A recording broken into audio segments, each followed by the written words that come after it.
Hola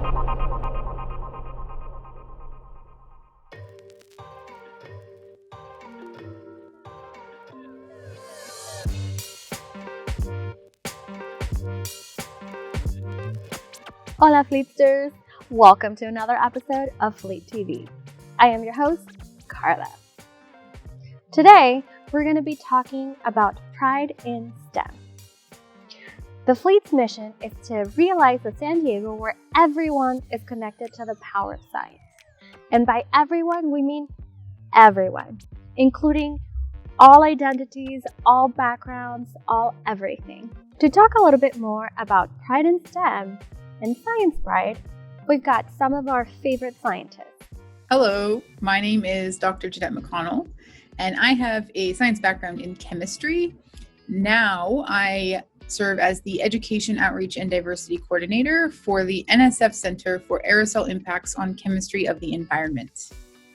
So for me, science pride means being seen as a scientist and queer simultaneously. For my butchness and my love of science to not preclude one another, but for me to celebrate them both equally as key parts of my identity, and to use the inherent visibility of my appearance to create spaces that make other people feel welcome to bring their full identities, whatever that means to them, into science spaces. Hey, I'm Ashley, an assistant teaching professor in biology at UC San Diego. To me, science pride is realizing that I'm a better mentor, educator, scientist, and advocate when I can really be my whole self. My goal is to create spaces so that others can also be their whole selves. Hi there, my name is Jeevan. I'm a neuroscientist in San Diego, and I'm here to talk to you about science pride. I'm a bisexual brain scientist, and when I think about science pride, I think about these multifaceted pieces of my identity. I think that our identities are really intertwined with our actions, and we should feel pride in actions that have a positive impact. So I'm proud to be bi because I'm bringing my queer identity into the scientific field, which needs more minority representation. I'm proud to be a scientist because my research allows me to meet and work with and learn from all kinds of new people and potentially even help them. And I hope that by being a visibly queer scientist, I can help make science as an institution feel more welcoming for people with all kinds of backgrounds and all kinds of identities. Because after all, science is for everyone. Thank you so much for sharing that with us. We love to see and hear about all of this pride in STEM and science pride. Now, to keep the celebration going, we've got Andrea with a very special cocktail that is all about rainbows. Hi, and welcome back to my kitchen in La Mesa. I'm Andrea, and I'm excited for this FLEETtv episode to celebrate Pride and put a spotlight on the LGBTQ members in the science community. And since I am in charge of the adult programs at the Fleet Science Center, we're going to celebrate by creating a colorful layered drinks using science. And the science we're going to use is the density in liquid. So let's explore that. Every liquid has a different density, and bartenders use that knowledge to create their cocktails. And we have 4 ingredients here. We're going to start with our first liquid, which is the densest one. It is a rich simple syrup, which means 2 parts sugar to 1 part water. And then we're going to layer on top an Aperol syrup I made. It's 1 part sugar and 1 part Aperol. Here's nice on top. Then we're going to follow that up with a less dense liquid, which is a liqueur, so slightly sweet, but not quite as much as a syrup. We're going to layer that on top. I'm using a melon liqueur. And then we're going to top it off with our alcohol, which in this case is some vodka. And this will have the least density and goes on top because it nicely floats on top. And voila!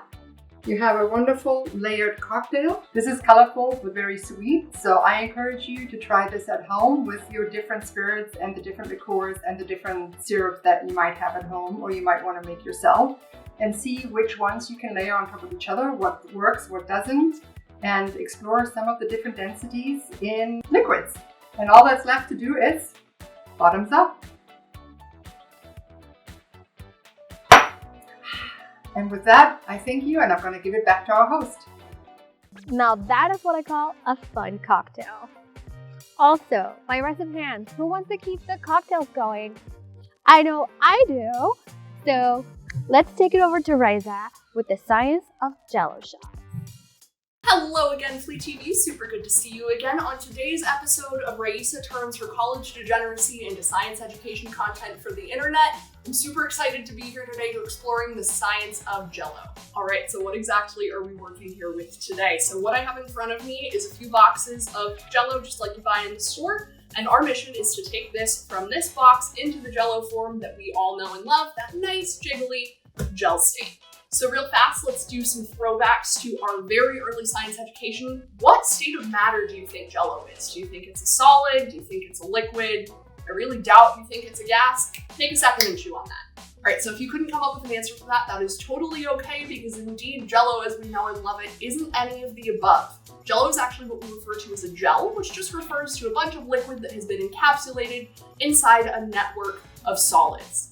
Now gels hold their shape in a container just like a solid would, but they are mostly liquid by weight, which makes them sort of an interesting combination. All right, so what exactly is the active ingredient then in jello? Well, jello contains gelatin, which is a byproduct of boiling down collagen, or a protein that's found in the tissues of a lot of mammals, in our connective tissue, in our tendons, in our skin, things like that. Because this is FLEETtv After Dark, water is not our liquid of choice today. Instead, we have what is referred to in Russian as little water. That's actually what vodka means.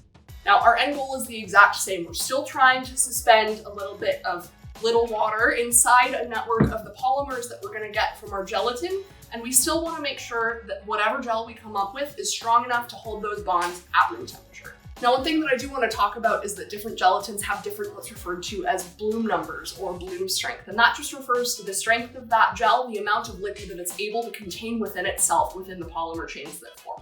Now, plain gelatin tends to have fairly high bloom strength, around 225, 50 is on the lower end, 200 is a fairly strong gel. But a lot of the times with jello, you won't see that bloom number marked on the box. So just for safety's sake, I like to add a packet of plain gelatin just to make sure that our jello shots are going to stay solid. For practical purposes, the stronger the gelatin, the more liquid you can suspend inside it. And we care about this with vodka shots because we are trying to make them as alcoholically efficient as possible while still making sure that they don't taste like insert any of your favorite four-letter words right here. There is some water in all drinking alcohol, but because we are pretty reliant on those hydrogen bonds, we don't want to go too overboard with the ratio of the alcohol that we use, because we do want our gelatin to hold on to that nice gel structure. Now, you can technically make jello shots with whatever vodka, tequila, whatever alcohol ratio to water you may desire, but just remember that the higher that alcohol concentration goes, you are going to be sacrificing a little bit of potability. And it's not going to be a very nice texture, so that determination really is up to you. You can use whatever extremely cheap alcohol you want if you're going for volume, but if you love yourself and your taste buds, I would recommend going for something that will cost you like a single extra dollar. In my experience developing Raisa's trademark French bending jello shots, I have found that the sort of sweet spot for vodka content is about a 1-to-1 functional ratio of the water that we add to this recipe to the alcohol. Any more than that, you'll be able to taste a little bit more alcohol. Totally up to you. And since your jello flavor and alcohol are entirely up to you, once you've settled on whatever flavor combination you'd like, you can just refer to these handy dandy package directions that come on the jello. They really do make it nice and easy for you. And just make sure that instead of cold water, you are using a cold alcohol, and make sure that whatever you use, whatever balance of water and alcohol that may be for your cold portion of the package directions, make sure that it works out 1-to-1, whatever you're heating your gelatin up in for box directions to the amount of cold liquid that you're adding later. All right, so I've got my gelatin here. I'm gonna go ahead and add this to my bowl while my water boils in the background. And then, like I mentioned, just to increase the bloom strength of our jello, I'm gonna be adding a packet, actually less than a packet. I just put my wallet with the numbers so I can pick up me. And we're gonna take my hot water off the stove. Now, as soon as I add this, I want to start incorporating it, because we do want to make sure that we get all of the gelatin in here nice and dissolved. We want to make sure that we're allowing as much gelatin nature as possible. So I'm just going to whisk it really, really well. I'm going to go ahead and add my cold ingredient. You want to make sure that this gets nice and well combined. And then from here, all you really have to do is pour this in your container of choice. I have a tray of jello shot cups out next to me. If you want to just leave this in the bowl and eat it like a salad, that's totally up to you.